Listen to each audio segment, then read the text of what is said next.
ज्ञानवापी मस्जिद मामले में अब आज जो जिला न्यायालय में सुनवाई होनी थी उसकी सुनवाई पूरी हो चुकी है। जैसे ही वकील बाहर आते हैं हमने उनको सुना और अब इसमें एक नया मोड़ आ गया है। मस्जिद इंतज़ामिया कमेटी और असदुद्दीन ओवैसी जो AIMIM के अध्यक्ष हैं और उनके भाई अकबरुद्दीन ओवैसी और उत्तर प्रदेश के पूर्व मुख्यमंत्री अखिलेश यादव, इन तीनों लोगों पर 156(3) के तहत यहाँ न्यायालय में मुकदमा कायम करने की मांग की गई है हरिशंकर एडवोकेट के द्वारा।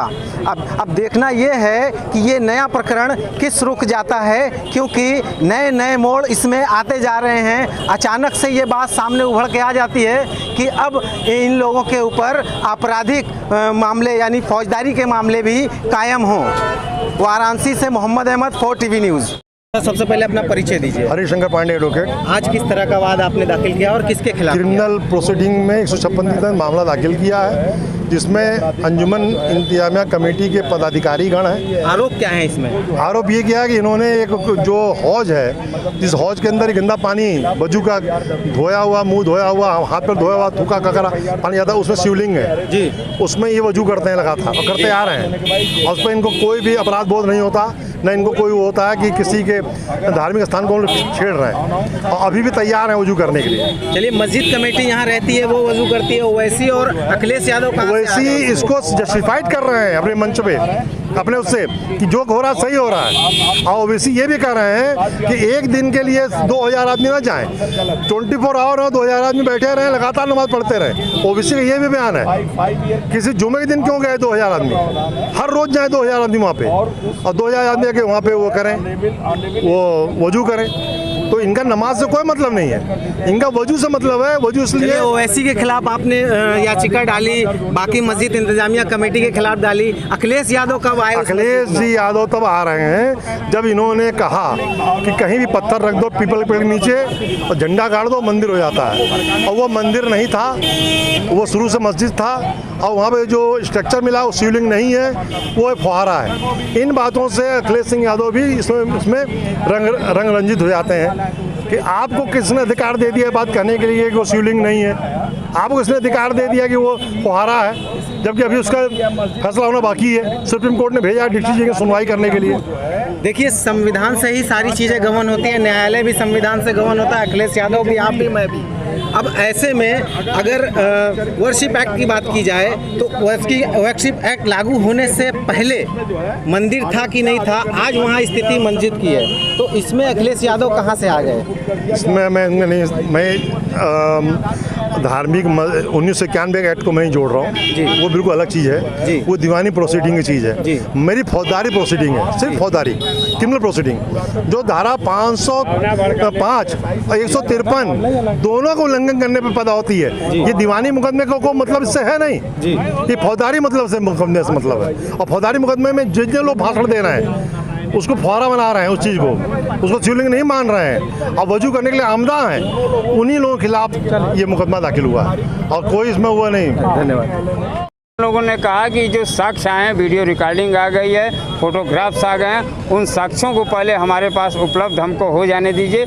और इन दोनों तब ये पहले पोषणीय है कि नहीं 7 रूम 11 ये पोषणीयता का जो आपने जो ऑब्जेक्शन लगाया है, इसको तय ये साक्ष्य ही करेंगे। इसलिए साक्ष्य को आने दीजिए और इसको इंटरकनेक्ट करके दोनों को चलाइए, क्योंकि बिना जो है उन साक्ष्यों के आधार पर ये पोषणीय है कि नहीं दावा, हमारे दावे में कितना दम है, ये बिना साक्ष्य के तय नहीं होगा। इसलिए वीडियो चाह रहा था कि पहले उसको 7-11 में देखा जाए, सुप्रीम कोर्ट ये चाह रहा था। अब माननीय न्यायालय ने कहा कि किन बिंदुओं पे हम किस दिशा में सुनवाई करेंगे, कल इसका ऑर्डर हम ला देंगे और कल इंतजार कितना ऑर्डर आ जाएगा। इसका मतलब कल जो आदेश होगा वो आगे कैसे प्रोसीडिंग होगी, केवल 7 कनेक्ट करते हुए हमारे भी पक्ष को रखते हुए उसमें सुनवाई होगी, ये कल तय हो जाएगा। यानी सभी प्रतिवादी पक्ष नहीं चाहता था कि पहले साक्ष्य आप रखें, साक्ष्य उसमें संकलित हो जाए तब हो। बिल्कुल, हम लोगों का मानना है कि बिना पोषणीय है कि नहीं, मेंटेनेबल है कि नहीं, ये साक्ष्य ही तय करेंगे। आप तय नहीं करेंगे, हम नहीं तय करेंगे, और साक्ष्यों के आधार पर ही माननीय न्यायालय तय करेगा। इसलिए कल का डेट उन्होंने दिया है।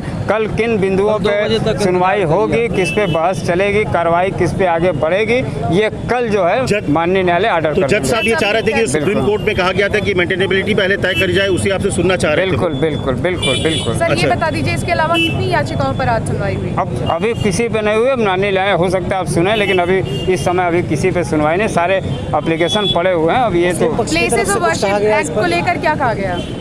प्लेसेस ऑफ वर्शिप एक्ट का ही 711 जो रूल इन लोगों ने ऑब्जेक्शन लगाया है, जो सुप्रीम कोर्ट ने कहा है ये उसी आधार पे कि पोषणी नहीं है, उसी के विरुद्ध है, उस एक्ट का जो है ये विरुद्ध है, इसलिए इसको जो है निरस्त किया जाए। उस पर हम लोगों का भी भाई आया मुस्लिम पक्ष ने अपनी बात रखी? बिल्कुल बिल्कुल क्या- रखिए, क्या- यही जो हमने बताया, यही पर उन्होंने अपने इसी विचार को रखा है, और माननीय न्यायालय कल निर्णय लेगा कि किन बिंदुओं पर हमको सुनवाई कितने करनी बजे? है। कितने बजे? कल 2 बजे ऑर्डर आ जाएगा और उनका। कितनी याचिकाओं पर कल सुनवाई होगी? अब ये अभी हम लोग आ जाने दीजिए, हाँ, आदेश अभी आने दीजिए, अब लोग जाकर- जज साहब ने आप लोगों की बात पूरी? बिल्कुल बिल्कुल, दोनों पक्षों की बात सुनी है। सुनने के बाद उन्होंने कहा ऑर्डर इस पर कल हम देंगे कि न्यायालय किन बिंदुओं, किस दिशा में, किस उस पर सुनवाई करेगी, ये कल ऑर्डर कल है। दोबारा सुनवाई होगी, फिर आदेश जारी किया जाएगा। बिल्कुल बिल्कुल। मुस्लिम पक्ष को क्या कहा जब उन्होंने कहा कि ये सूट जो है इलीगल है, इसको हटाया जाए?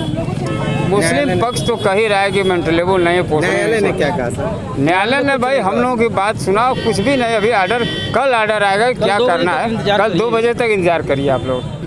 वाफी मस्जिद की सुनवाई थी, उस पर क्या कहा न्यायालय ने? न्यायालय ने तो कुछ कहा नहीं, न्यायालय ने तो आदेश सुरक्षित रख लिया कल के लिए।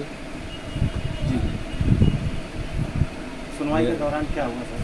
सुनवाई तो हम लोगों ने अपना पक्ष रखा और ये कहा कि सुप्रीम कोर्ट का जो 20/5/2022 का आदेश है, उसके अनुसार जो हम लोगों की एप्लीकेशन पड़ी हुई है ऑर्डर 711 CPC में, ये सूट मेंटेनेबल नहीं है, चलने लायक नहीं है, इसमें किसी साक्ष्य सबूत की ज़रूरत नहीं है, ये सिर्फ प्रिजम्पशन पर दाखिल किया गया है, इसका कोई पोषणीयता, ये पोषणीय नहीं है, इसको इसी स्टेज पर खारिज किया जाए।